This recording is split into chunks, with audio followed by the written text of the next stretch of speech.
কাঁচা আম থাকতে থাকতে একবার অবশ্যই কাঁচা আম দিয়ে চিকেনের এই রেসিপিটা বানিয়ে নিতে পারেন। আর এটার কি নাম দেওয়া যায় সেটা কিন্তু আপনারাই ঠিক করবেন, তবে আমিও কিন্তু একটা নাম ঠিক করেছি, ম্যাঙ্গো চিকেন। যাই হোক, নামটা আপনাদের কেমন লাগলো সেটাও জানাবেন। তো আসুন দেখে নেওয়া যাক আমার আজকের এই গরমের দিনের খাওয়ার মতো ম্যাঙ্গো চিকেনের রেসিপিটা। তো রেসিপিটা তৈরির জন্য প্রথমেই আমি নিয়েছি 1 কিলো চিকেন। চিকেনটাকে বেশ ভালোভাবে ধুয়ে পরিষ্কার করে জল ঝরাতে দিয়েছি। আর এদিকে তেল গরম করে নিয়ে আমি এরকম কয়েক টুকরো ডুমো করে কেটে নেওয়া আলু নিয়ে এর মধ্যে অল্প লবণ আর হলুদ দিয়ে বেশ সুন্দর লালচে করে ভেজে তেল ঝরিয়ে তুলে নিচ্ছি। দেখুন, যারা আলু খেতে অপছন্দ করেন তারা নাও দিতে পারেন। ওই তেলের মধ্যেই ফোড়নে দিলাম জিরে, শুকনো লঙ্কা আর তেজপাতা। ফোড়নটাকে কয়েক সেকেন্ড সময় নিয়ে একটু নাড়াচাড়া করে ভাজা ভাজা করে নেওয়ার পর দিয়ে দিলাম কেটে রাখা পরিমাণ মতো পেঁয়াজ কুচি। এখানে আমি 4টে মাঝারি সাইজের পেঁয়াজ কুচির ব্যবহার করেছি। তো পেঁয়াজ কুচিটাকে এরকম একটু লালচে করে ভেজে নিলাম নাড়াচাড়া করে। এবারে এখানে আদা, কাঁচা লঙ্কা আর রসুন নিয়েছি, তবে কাঁচা পাকা লঙ্কাটাই আমি নিয়েছি। ঝালটা নিজেদের পছন্দ মতোই নিতে হবে। এগুলোর একটা পেস্ট আমি মিক্সিতেই বানিয়ে সেটাই দিয়ে দিলাম। এখন বেশ সুন্দর করে নাড়াচাড়া করে ভাজা ভাজা করে নেব, যাতে আদা রসুনের কাঁচা গন্ধটা চলে যায়।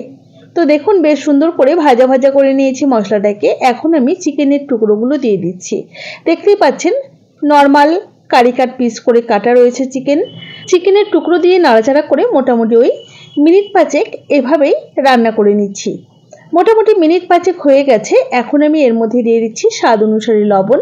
পুরো রান্নাতে যতটা লবণের প্রয়োজন আমি দিয়ে দিলাম। সাথে দিয়ে দিলাম পরিমাণ মতো হলুদ গুঁড়ো, আর দিয়ে দিলাম ওই হাফ চা চামচ করে জিরে গুঁড়ো আর ধনে গুঁড়ো। মশলার পরিমাণটা অল্পই দিতে হবে, খুব বেশি দেওয়ার দরকার নেই।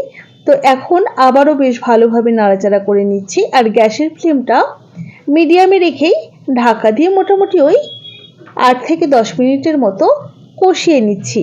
মাঝে অবশ্যই 2 থেকে 1 বার ঢাকা খুলে নাড়িয়ে দিতে হবে। আমি 10 মিনিট বাদেই ফিরে এলাম।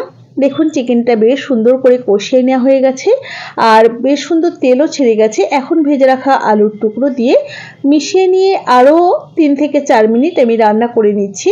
এতে করে আলুর সাথেও মশলাটা বেশ সুন্দর কষিয়ে নেওয়া হবে। তো দেখুন, বেশ সুন্দর কষিয়ে নেওয়া হয়ে গেছে। এখন আমি গ্রেভির জন্য দিয়ে দিচ্ছি পরিমাণ মতো গরম জল।